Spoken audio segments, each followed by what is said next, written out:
At para naman po sa magiging lagay ng ating panahon, humina na ang bagyong Julian pero mabagal pa rin kumikilos ito patungo sa hilagang silangan ng Taiwan.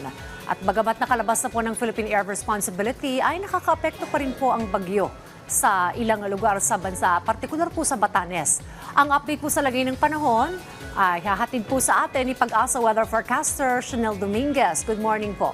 Magandang umaga din po sa inyo at magandang umaga din po sa mga tagapakinig po natin. So yes po, humihina na po itong si Julian pero isa pa rin po itong typhoon category.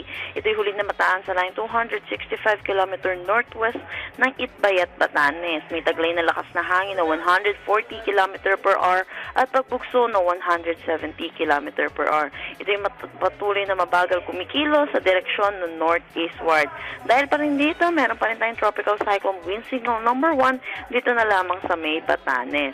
Meron din tayong gale warning dito sa northern seaboard ng Northern Luzon kaya pinapaalalahanan din po natin ang mga kababayan po natin na delikado po pumalaot sa nasabing coastal waters.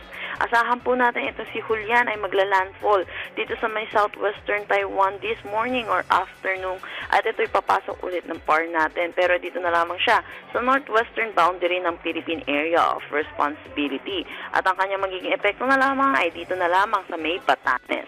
Samantala, asahan din natin makakaranas din ng maulap na papawirihin na may mga kalat-kalat na pag-ulan. Dulot naman ng trough netong si Bagyong Julian dito sa Ilocos Region, Cordillera Administrative Region, Cagayan Valley, pati na rin sa Central Luzon. Easterlies naman or yung mainit at malinsangan na hangin na nanggagaling sa dagat Pasipiko ang umiiral dito sa Mindabao Region, Sorsogon at Caraga kaya asahan din po natin makakaranas din po sila ng mga pag-ulan. For Metro Manila, asahan po natin magiging mainit at malinsangan po ang ating tanghali hanggang hapon na mataas ang tsansa ng mga pag-ulan sa hapon at sa gabi dulot ng mga localized thunderstorm. Yan po muna latest dito sa Pag-asa Weather Forecasting Center. Chanel Dominguez po, magandang umaga. Maraming salamat po, Ms. Chanel Dominguez.